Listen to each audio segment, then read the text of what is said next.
Assalamualaikum warahmatullahi wabarakatuh. Perkenalkan, nama saya Zumratul Yana Putri, NPM 035 dari kelas Strategi Operasi A. Selamat pagi atau malam kepada Bu Deli Noviani, SE MSc, selaku dosen Strategi Operasi kelas A. Dalam rangka pemenuhan tugas ujian akhir semester ini, saya akan memaparkan materi pertemuan ke-9 dan 10, yaitu proses strategi operasi, perumusan, implementasi, pemantauan, dan pengendalian. Materi yang pertama, kita akan mulai dengan perumusan strategi. Perumusan strategi operasi adalah proses praktis untuk mengartikulasikan berbagai tujuan dan keputusan yang membentuk strategi. Merumuskan strategi operasi pada dasarnya adalah tentang cara yang berbeda untuk menyelaraskan rencana, kegiatan, dan tujuan. Slide selanjutnya tentang keselarasan. Terdapat keselarasan atau penyesuaian yang harus dilakukan oleh perusahaan dalam memaksimalkan perumusan strategi. Misalnya digambarkan pada grafik berikut, yaitu pada posisi vertikal, posisi Y, yaitu mewakili sifat dan tingkat kebutuhan pasar, mencerminkan kebutuhan atau harapan pelanggan intrinsik yang telah dibentuk oleh aktivitas pemasaran perusahaan. Pergerakan ke atas sumbu ini dimaksudkan untuk menunjukkan tingkat kinerja pasar atau kapabilitas pasar yang ditingkatkan secara luas, yang mencerminkan faktor-faktor seperti kekuatan merek atau reputasi, tingkat diferensiasi, tingkat janji pasar yang masuk akal, dan sebagainya. Lalu pada skala horizontal, yaitu garis X mewakili tingkat dan sifat kemampuan perusahaan. Posisi pada sumbu ini akan ditentukan oleh faktor-faktor seperti efisiensi sumber daya, pengendalian proses, inovasi, dan sebagainya. Di sini pergerakan sepanjang sumbu menunjukkan tingkat kemampuan dan kinerja operasi yang ditingkatkan secara luas. Menjaga keselarasan dari waktu ke waktu. Sebagian besar organisasi sama fananya dengan orang-orang yang menciptakan dan menjalankannya. Lalu apakah perubahan bertahan selama bertahun-tahun merupakan kepengecualian dari aturan tersebut? Sebagian usaha bisnis baru gagal melewati tahun pertama mereka. Biasanya, hal tersebut terjadi karena perusahaan gagal untuk menyesuaikan kebutuhan pasar dan sumber daya operasi karena terlalu mudah salah untuk menafsirkan kebutuhan pelanggan atau gagal dalam mengembangkan kemampuan operasional yang diperlukan. Dan banyak faktor lainnya berasal dari eksternal seperti pergeseran makroekonomi dan fluktuasi nilai tukar. Lalu ada arah keselarasan. Proses perumusan strategi operasi itu dapat dilakukan atau dapat diselesaikan dalam dua arah yang berbeda. Yang pertama, penyelarasan sumber daya operasi dengan persyaratan pasar. Perusahaan mulai dengan menganalisis persyaratan pasar yang jadi target, posisi tujuan, serta aktivitas yang dilakukan oleh pesaing, lalu kemudian baru menentukan dan menyelaraskan sumber daya operasi yang dibutuhkan. Lalu keunggulan dari pendekatan ini adalah ketersediaannya alat dan teknik praktis untuk mengklasifikasikan dan mengidentifikasi kebutuhan pasar. Pendekatan alternatif kedua adalah penyelarasan posisi pasar dengan sumber daya operasi. Perusahaan dapat menganalisis sumber dayanya dan kemudian mencari peluang pasar yang selaras dengannya. Mereka mulai dengan menganalisis kemampuan operasi termasuk proses operasi dan kemudian menentukan pasar mana yang sesuai dengan kemampuan operasi yang dimiliki. Pola keberlanjutan.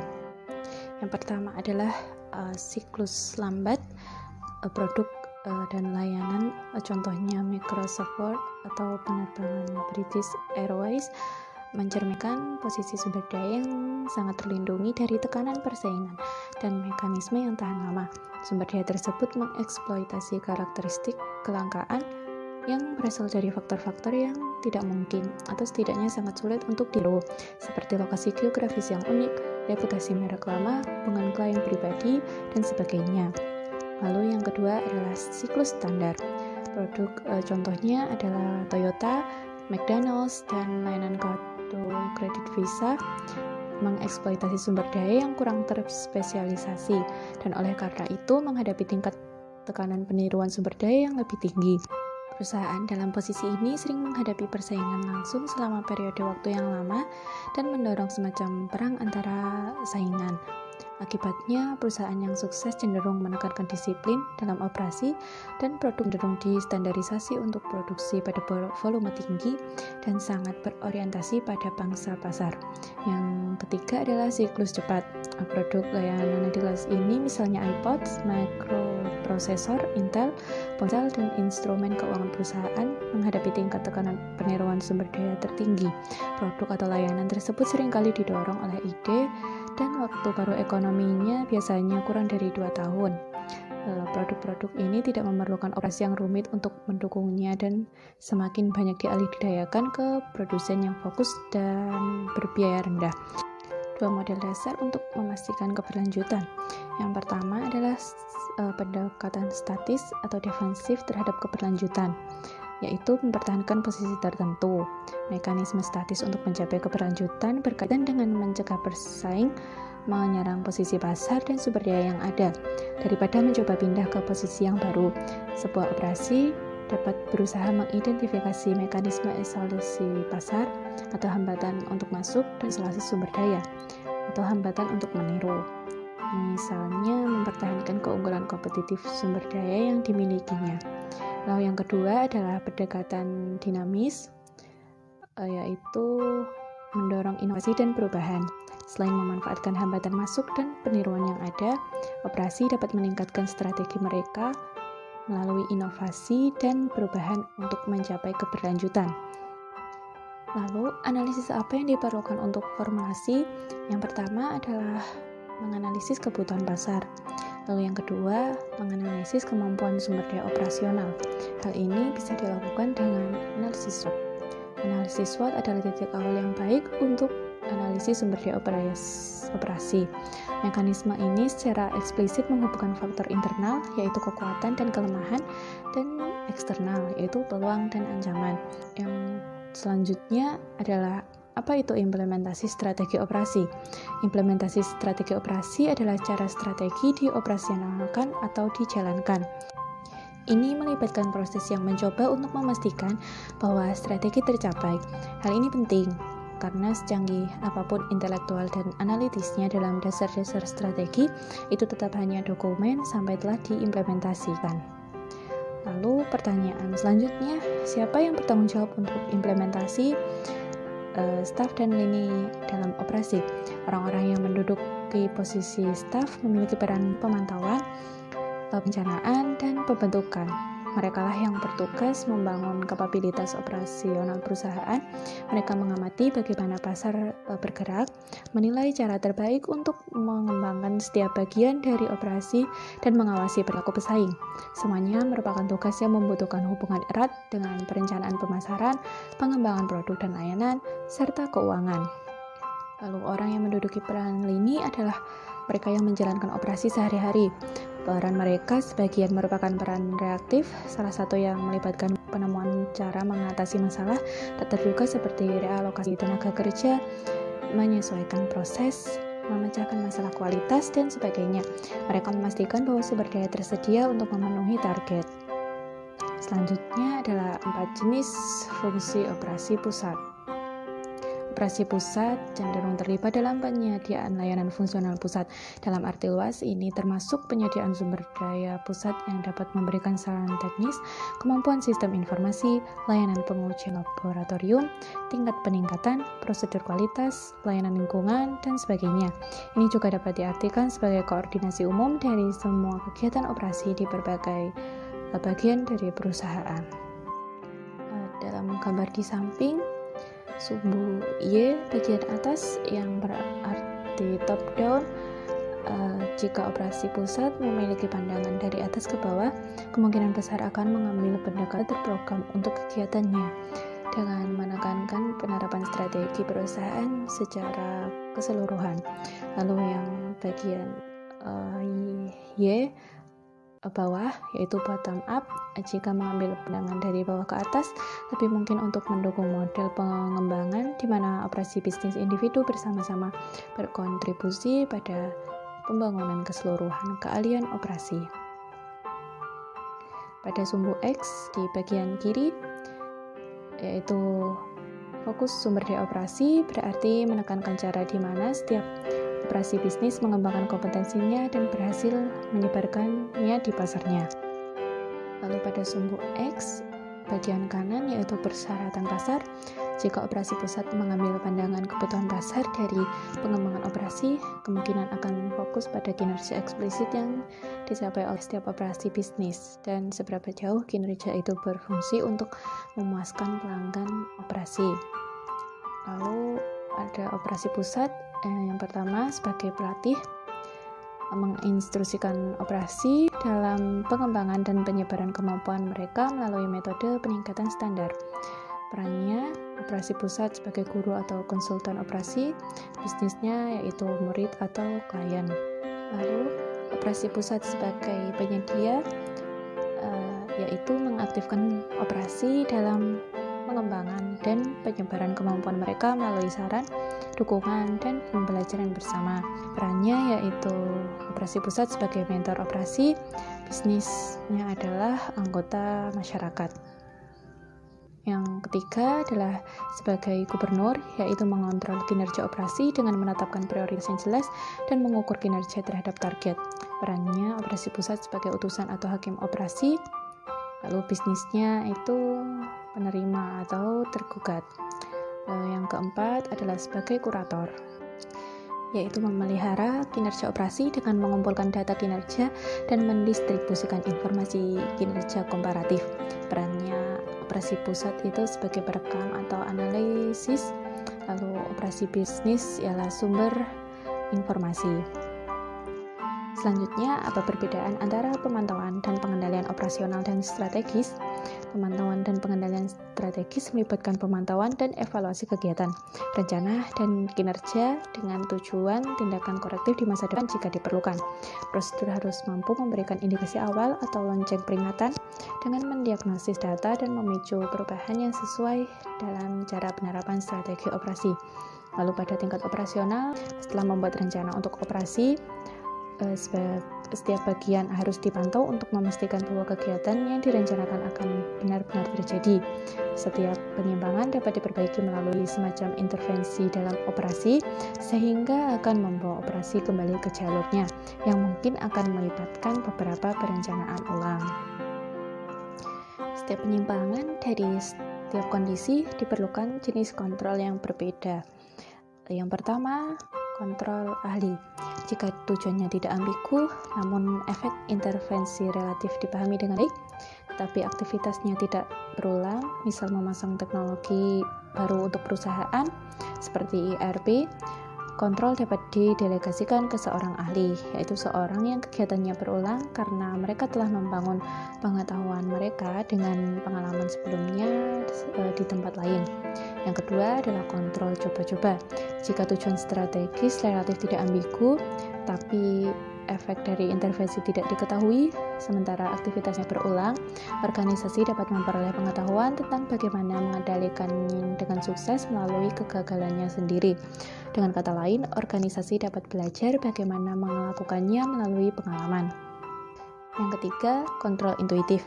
Jika tujuan strategis relatif tidak ambigu tetapi efek intervensi tidak diketahui, juga pengambilan keputusan strategis tidak berulang, pengendalian harus didasarkan pada tim manajemen yang menggunakan intuisi bawaannya untuk membuat keputusan pengendalian.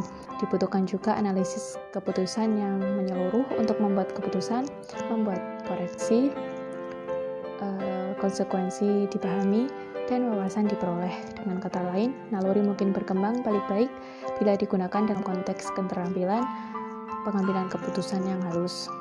Yang terakhir, kontrol dinegosiasikan. Jenis kontrol ini melibatkan pengurangan ambiguitas dalam beberapa cara dengan membuat tujuan menjadi lebih tidak pasti. Sebagai alternatif, ahli dari luar, misalnya konsultan, dapat digunakan baik untuk membantu negosiasi atau untuk menghilangkan keputusan pengendalian dari mereka yang memiliki pandangan bertentangan. Keberhasilan metode ini akan bergantung sebagian pada apakah ahli memiliki kredibilitas dalam organisasi sebagai seorang yang dapat mengatasi ambiguitas. Lalu, bagaimana kemajuan menuju tujuan strategis dilacak? Yang pertama, melacak elemen yang sesuai. Pengukuran kinerja adalah area yang sangat penting tetapi sulit bagi semua jenis organisasi. Implementasi dengan tujuan strategis yang berbeda akan fokus pada tujuan operasi yang berbeda. Yang pertama, tujuan proyek yang menunjukkan kemajuan implementasi menuju titik akhir yang dapat digunakan untuk memantau kemajuan dan mengidentifikasi kapan keberhasilan telah dicapai. Hal ini dapat dinilai dari apa yang biasanya disebut tujuan manajemen proyek, yaitu biaya, waktu, dan kualitas. Dengan kata lain, apakah strategi yang diterapkan sudah sesuai rencana? Lalu yang kedua, tujuan proses. Mereka yang menunjukkan konsekuensi implementasi pada proses operasi yang dimaksudkan untuk mempengaruhi. Dengan kata lain, apakah hasil yang dihasilkan oleh strategi seperti yang dimaksudkan? Yang kedua adalah pendekatan kartu skor seimbang. Balance scorecard berusaha menyatukan elemen-elemen yang mencerminkan posisi strategis bisnis termasuk ukuran kualitas produk dan layanan, waktu pengembangan produk dan layanan, keluhan pelanggan, aktivitas tenaga kerja, dan sebagainya.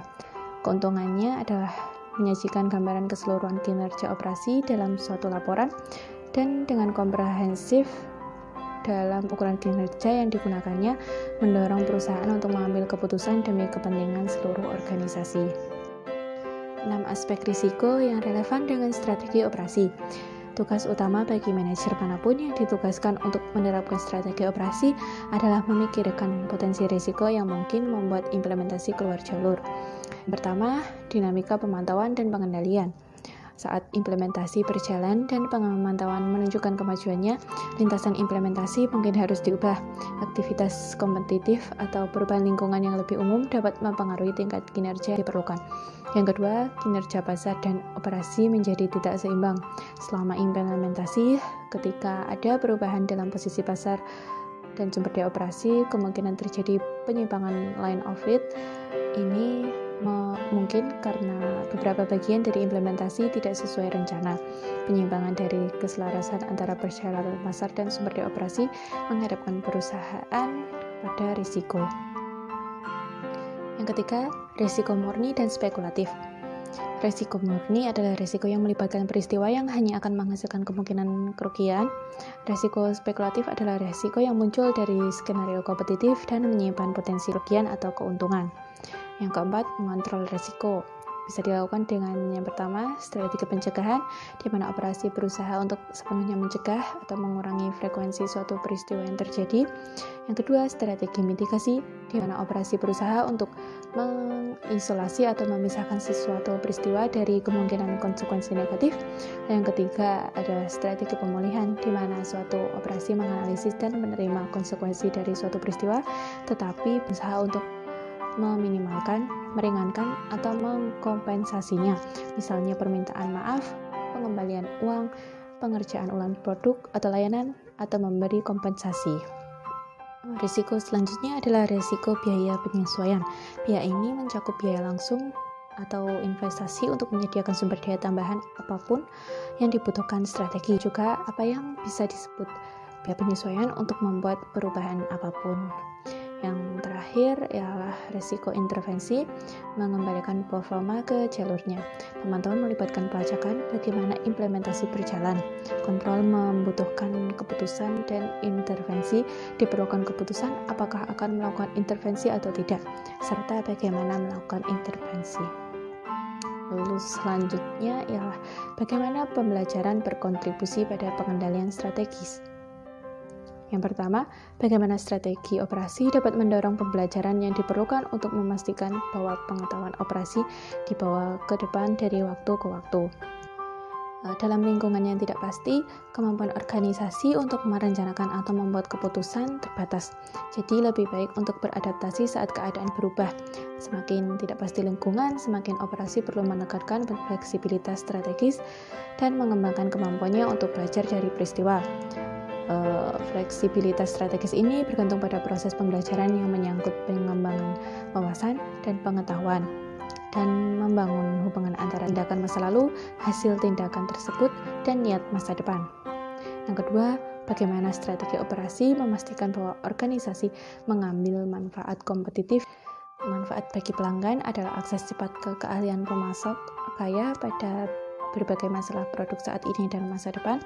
Manfaat utama bagi pemasok adalah kesempatan untuk mempelajari potensi kontrak baru. Lalu yang ketiga adalah bagaimana strategi operasi memperhitungkan fakta bahwa inovasi yang berasal dari pengembangan pengetahuan operasi memiliki momentumnya sendiri dan sangat bergantung pada jalur. Sebuah operasi mungkin telah mengejar strategi tertentu di setiap area keputusannya selama periode waktu tertentu. Organisasi mungkin telah mengembangkan keterampilan tertentu dalam membuat keputusan untuk mendukung strateginya dan mungkin membangun pembelajaran yang diperoleh dari keputusan serupa sebelumnya. Area keputusan telah mengembangkan lintasannya sendiri. Lalu yang terakhir, bagaimana operasi memperhitungkan interaksi antara tingkat sumber daya dan perubahan proses, tingkat pembelajaran, dan tingkat kesulitan dalam proses implementasi akan bergantung pada tingkat kebaruan sumber daya baru dan perubahan yang diperlukan dalam proses operasi. Semakin sedikit sumber daya baru dipahami, mungkin dipengaruhi oleh tingkat inovasi, semakin besar pula jarak dari basis sumber daya operasi saat ini. Demikian pula sejauh mana implementasi memerlukan operasi untuk memodifikasi proses yang ada, semakin besar pula jarak proses. Yang terakhir, contoh strategi perusahaan yang relevan. Pada perumusan, Microsoft Corporation, salah satu perusahaan terbesar di dunia, sangat memahami cara membangun keunggulan kompetitif. Beberapa orang menyebut keunggulan ini mirip dengan parit pelindung yang mencegah perusahaan lain mengambil pangsa pasar Microsoft. Skala ekonomi, efek jaringan, kekuatan merek, kekayaan intelektual, dan regulasi semuanya dapat berkontribusi pada parit kompetitif. Tanpa faktor ini, persaingan dari produk dan layanan yang sebanding pada akhirnya mengikis margin operasi. Keunggulan kompetitif ini menggambarkan bagaimana Microsoft beroperasi secara global dengan rangkaian produk populer seperti Windows, Office, dan Azure.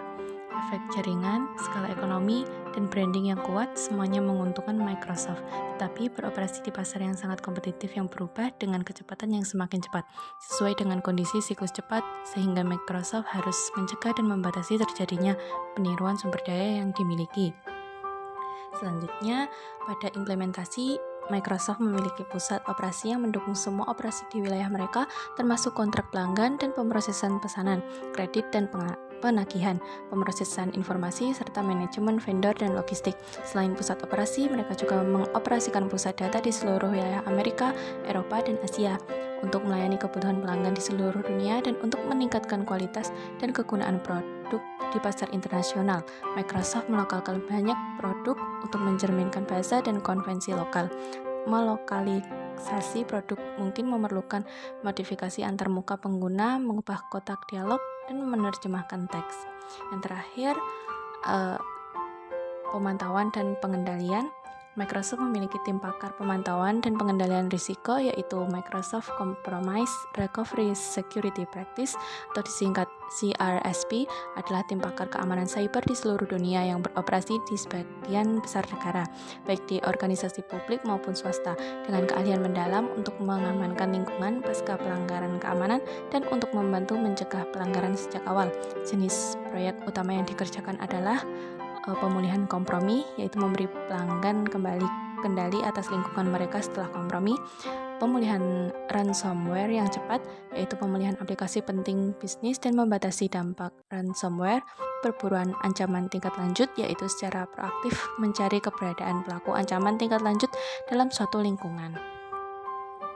Sekian pemaparan materi yang bisa saya sampaikan. Saya ucapkan terima kasih sebanyak-banyaknya untuk Bu Deli yang telah menemani pembelajaran setengah semester ini. Mohon maaf jika ada salah kata maupun perbuatan. Wassalamualaikum warahmatullahi wabarakatuh.